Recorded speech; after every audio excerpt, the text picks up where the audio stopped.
please the court, Mark Tinker on behalf of Joseph and Heather Lyle. I'd like to reserve 5 minutes, but honestly, Your Honor, I don't think I'm going to need a reminder because I can't imagine that we're going to use all of our time on this case. Mr. Biasotti and I have, I think, adequately briefed it. I don't want to stand here and just read to the court essentially the issues that we already briefed. There's only one issue on appeal, has to do with an allegation of juror non-disclosure.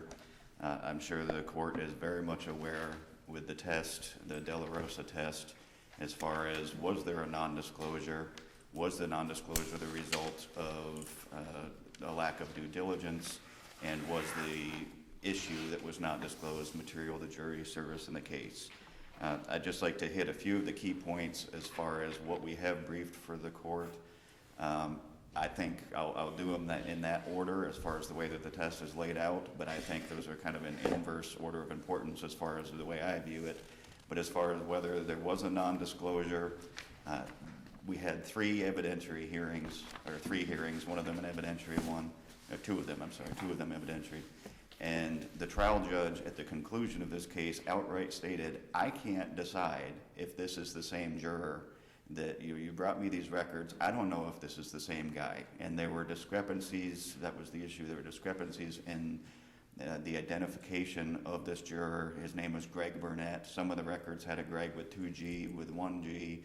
Some had Burnett with an E on the end of it, some didn't. There were references to the fact that there's more than one Greg Bernett who lived in that county. So the judge said, I can't decide if this is the same guy. I can't be sure, is what he said, without doing a juror interview. And Peterson's trial counsel did not timely ask for a juror interview. The motion for juror interview was not filed until 6 months post-verdict. The rule provides for 10 days. So I think that's the first issue as far as was there a non-disclosure. I think on this record, there's not even any conclusive proof of that. The second issue is as to diligence. And I think one of the key issues here is if you look at the answer brief, there's this big bullet point list of here's all of these issues that we think this person didn't disclose. They're criminal. There are lists of arrested for this, arrested for that. Peterson's trial counsel never asked one single question of any of the prospective jurors about any criminal matters. And that includes the fact that Mr. Burnett on his juror questionnaire put down that he had been arrested for DUI before. Never followed up with even him on that. Never asked one single question. I was troubled really in this area, in particular with the questions that weren't asked and what was on the juror information form. It almost appeared to me as though the trial counsel below didn't read the juror information form because there was really no effort to explore any of that was relevant to the issue that we're here talking about today. I completely agree, and that's if you look at the entire voir dire altogether, the only questions and the entire focus by Peterson's trial counsel was the fact that Peterson had rear-ended Lyle, and all of the questions related to do you have any preconceived notions over whether the rear-end driver is automatically at fault, because Peterson was claiming that Lyle stopped for no reason and that she couldn't help but rear-end her. So that was the entire focus of the voir dire. Not one single question had to do with any criminal matters. There was no follow-up with, as you noted, this was listed on the juror information form. Didn't ask him about it. That was not a concern until an adverse verdict came back, and I think it's just pretext with trying to get a new trial. But I was equally concerned with the questions that were asked were all around the issue that this juror never volunteered information for. And the court had impressed upon the jurors in the court's opening remarks, be forthcoming. If questions are asked that you think we need to know about, come forward with information. And that didn't appear to happen either. And that is standard talk by a trial judge. A trial judge typically does that. But before the lawyers even get a chance to conduct voir dire, they go through this effort to sort of get jurors to be forthcoming because everybody's just looking for a fair jury in this case. At least that's what the court's looking for.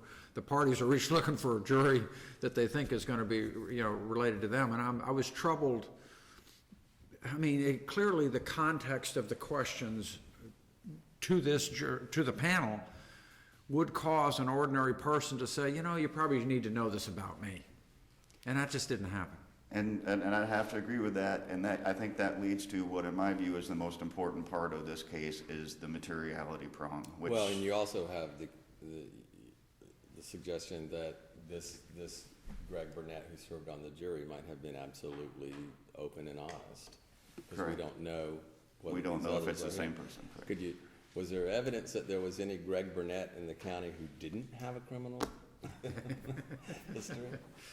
I think, I mean, there was evidence both ways. It was competing, but I mean, the way I view it is the judge at the end said, I can't be sure. After listening to both, you know, they were competing investigators. One said, you know, I matched this up with this guy's date of birth and his address.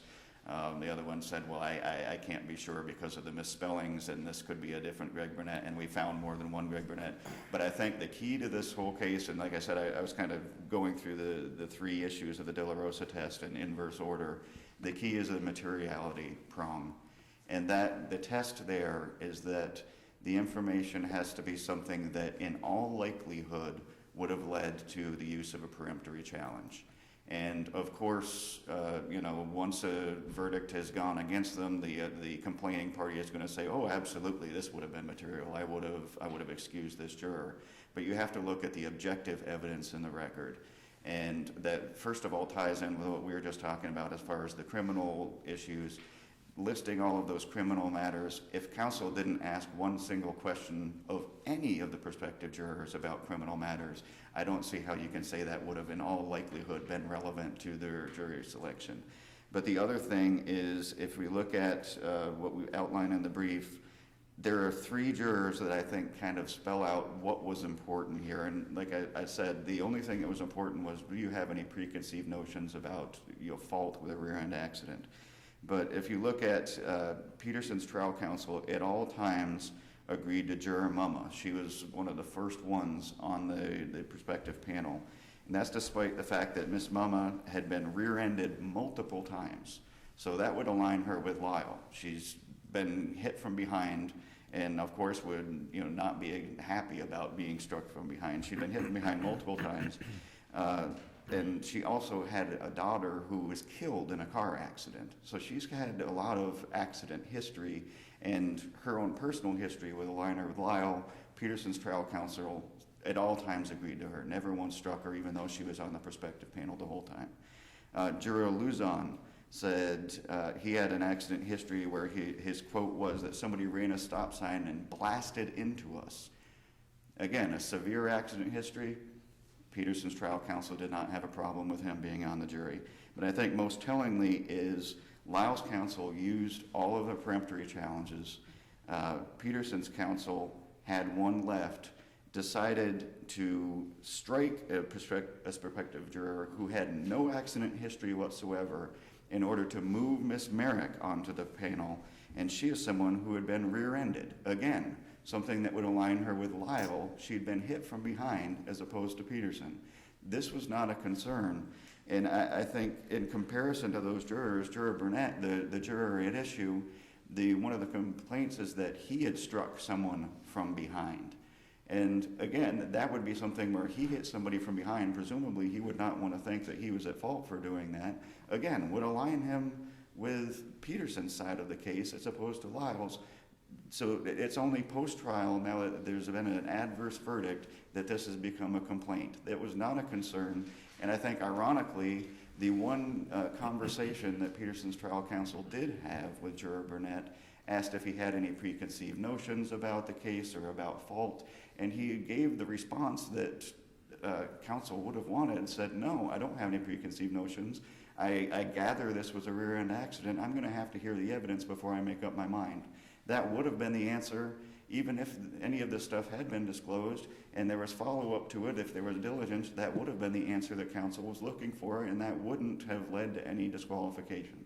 So I think that's the key to the whole issue. Well, how do you get over the abuse of discretion standard? I mean, it seems like Judge Mills, who is an experienced judge, and I'm sure has seen a lot of motions like this, and has done a lot of jury trials, was convinced that Burnett had withheld pertinent information and it very well might have had an impact on the trial, and he seemed to be pretty upset about it.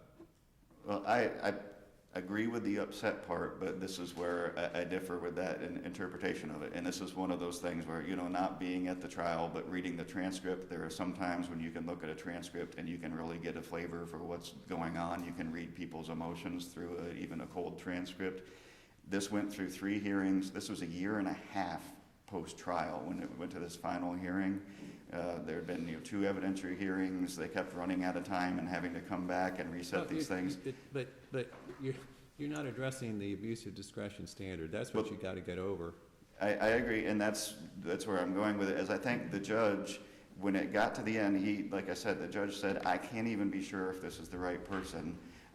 Lyle's counsel said, well, Judge, I'd like to be able to argue the De La Rosa prongs, even if you think this is the right person, I'd like to be argue that. And the judge said, you know what, even if you haven't done it, you've had the opportunity to do it, I think there's problems going on here, and I'm ordering a new trial. So the judge didn't even fully apply the applicable test. I'm not prepared to believe that Judge Mills didn't know about De La Rosa. And he didn't know what the standard was. I'm sure he did. Correct, but whether it was specifically argued to him or not. But I think that the judge's ruling, as I read the transcript, was more out of frustration that, we keep coming back here, we keep doing this, as opposed to, as I said, I think the key to it. He also said that there were real problems in the trial. He said that too. Well, that doesn't have any, if there were real problems in the trial, that wouldn't have anything to do with whether real problems with non-disclosure by this juror. But I think the key, if you look at, again, you have to take an objective view of the voir dire as it happened. Was this material, would it have led to Peterson's counsel to exercise a challenge? And given the things I've outlined as far as not even asking a single question about criminal matters, but now post-trial when the verdict goes bad wants to provide an entire bullet list of all of these criminal allegations. With keeping all of these people on the jury who had been involved in the accident that are similar to what they want to complain about now, affirmatively moving a juror onto the panel using a last challenge to keep somebody on. I think the objective evidence on the record is that this was not something that would have, in all likelihood, led to a peremptory challenge, and that's the test.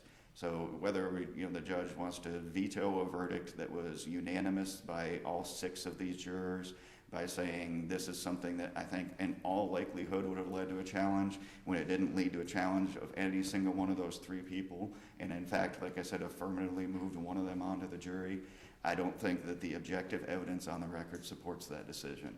There's a sanctity with jury verdicts. They should be upheld whenever possible, and I think this is a case where the jury's verdict should be reinstated. Unless the court has any other questions, let's see what Mr. Piasati has to say. Thank you. Thank you, Mr. King.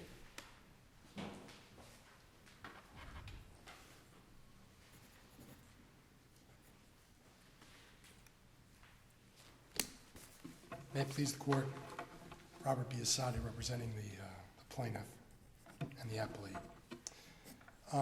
Judge Morris, let me get to your question. When I read the transcript, I was a little concerned about them not answering the question about those 3 letters DUI. As an appellate attorney, that concerned me. But I read the whole transcript, and I read what happened. And when you hear these, how many people ask for a new trial, how many judges grant a new trial. That's a very rare situation. People spent their time doing this. And this judge granted a new trial because, as Judge Wallace said, he was concerned. And in fact, he did identify the De La Rosa standard because he said, this is clearly relevant and clearly material to the issue that's being on trial. What about all the time standards within which this needed to be done were ignored? And I'm troubled by that because it was very protracted out, way beyond the requirements of the rules. And let me be really careful on that. They didn't do a motion to do a juror interview. There was no reason to do a motion for a juror interview. Even the judge said, if we're going to do a juror interview, I'm going to have to get the state attorney in here because this is perjury. We may have to read this guy his rights. The plaintiffs didn't think there was a juror interview necessary. They didn't do the juror interview for a year, because they didn't think that there was an issue over whether this was the same Greg Bernett living at an address with the same birthday at the same address who had 9 arrests, none of which he disclosed, including one which was a rear-end collision which happened on US 19 18 months before this accident happened. It was an actual rear-end collision, and he received a ticket for careless driving. Now, when there were questions asked of everybody, have you ever been involved in a rear-end collision? He didn't volunteer that. Have you ever been involved in a bad car accident, where you were hurt? He didn't volunteer that. It was a whole newspaper about he was lifted by a helicopter to go to Tampa General Hospital. These are issues. These are non-disclosure issues. The burden was on the juror to give that information. Let me ask you, there's a burden on the lawyer, too, to ask the right questions. Nope. And there's certainly a due diligence problem here, because it's right on his juror card. It says he's had a DUI. Not a single question asked about that. And I can understand that you might not want to ask somebody about a DUI that may embarrass them, but if not, why not just exercise a peremptory and get rid of them? I guess the answer to that is twofold. One is, would my advice be to the guy in retrospect? Yes, they should have asked the question. But is that a get out of jail free card? Jurors now don't have to respond when they have a duty, when they raise their right hand and they say under oath that they have an affirmative duty to answer questions, and that non-disclosure violates that duty. Judge Mills told them that. And Judge Mills was concerned by this, and that he having nothing to do with DUI or any of those other things, although that might be interesting and that might have been cause to get rid of him, and there might have been an issue in terms of peremptory challenges. That's not the issue. The issue here is, were you in a rear-end accident where you rear-ended somebody and you got a ticket for rear-ending somebody? That's kind of important if you're doing a trial on a rear-end collision. Those are things that go into the attorney's mind as to what kind of jurors he wants to sit and hear this case. And so it's that non-disclosure. Could there have been let's put it this way, could the plaintiff's attorney, if they had pushed that, maybe they've gotten an answer? Maybe yes, maybe no. But is there any question that he didn't disclose this? Yes. And Judge Wallace, this goes right to your first question. It's the abuse of discretion standard. This is supposed to be, this judge was very concerned by this. He held 2 evidentiary hearings on this. There was and also, let me add one other thing. Abuse of discretion standard, important.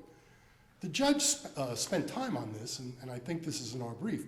What is the standard for granting a new trial in a civil case where somebody has non-disclosed? Is it the civil burden, more or less than not? Or is it the new standard that just come out? I have to be 100% sure that this wasn't the guy. That's not the standard. I don't even know what the standard is, but I can tell you this.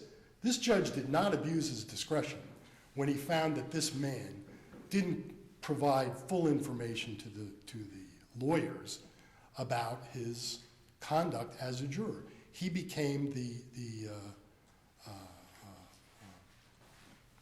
lost my words, the head of the jury.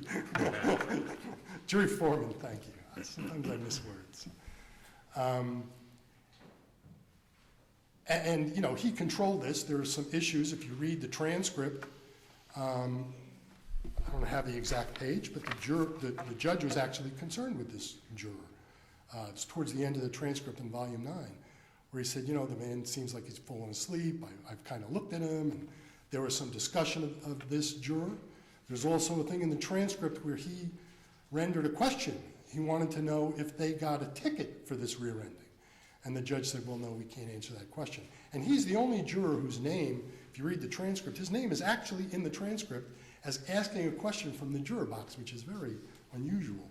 And he asks the question, well, you're not going to answer my question? And the judge said, well, no, there are reasons we don't do that, and after the trial, I'll explain to you why. There is no question in the world that this is a blatant juror misconduct. The cases, the De La Rosa case and the Tejada case, those are cases typically involving failure to disclose prior litigation. You know, have you ever been in a prior litigation? No. Well, if you ask, I'm a lawyer, you ask me if I've been in a prior litigation, I'd say no. They said, well, you've been divorced. Well, yeah, then you were in a litigation. Have you ever gotten a ticket? Yes. Did you say, you know, those are the kind of questions the way you talk about materiality. Were you in a rear-end accident on US 19 where you bumped into somebody and got a ticket for careless driving? In a rear-end accident on US 19? How could that not possibly be material? That would be almost an abuse of discretion going the other way if the judge found that that wasn't material. So we have a seasoned judge here. He was very concerned by this. He was obviously very upset that he put, you know, 6 or 8 jurors. They took, you know, a week out of their life to sit on a jury, which is now thrown out and we have to do it all over again. And the judge obviously considered that important enough to do the right thing by the law. It was the wrong juror in the wrong place. Any more questions? Otherwise, thank you. Thank you, Mr. Masai.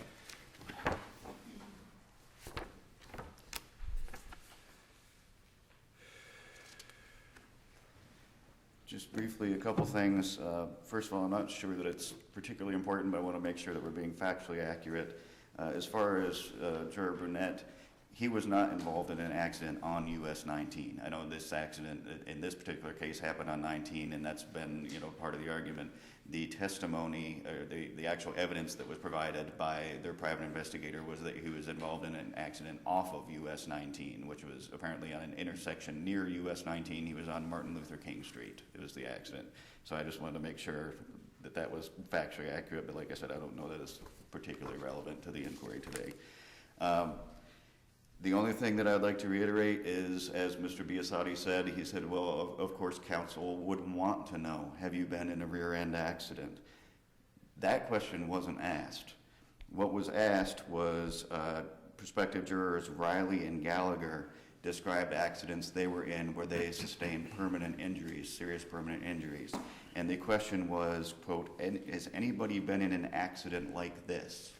So again, as far as a diligence inquiry is concerned, if Mr. Burnett did not believe, you know, he had been involved in accidents, but if he said, well, I don't have a permanent debilitating injury, well, I haven't been in an accident like that. So that goes to, I think, as far as, you know, diligence as far as what they're looking for. And that goes back to what I was saying. The entire theme of this entire voir dire was who would have a predisposition as to thinking the rear end driver is automatically at fault. And again, as far as the materiality, if the argument is, I have to know if you've been in a rear end accident because that's going to lead me to exercise my challenges, it wasn't an issue with Juror Mama, who had been in a rear end accident. Wasn't an issue with Juror Luzon, who had been in a rear end accident, and it wasn't an issue with Juror Merrick, who Pearson's counsel used their last peremptory challenge to strike somebody who had not been in any accidents whatsoever and move her onto the panel, even though she had been in a rear end accident. So I think as far as, you know, looking, as I said, it's an objective review of the record. Of course, post-trial, the losing party is going to claim, oh, this would have made all the difference in the world. But looking at the way this jury selection played out, I just don't believe that that's credible. Unless the court has any other questions, I thank you for your time. Thank you, Mr. Tinker.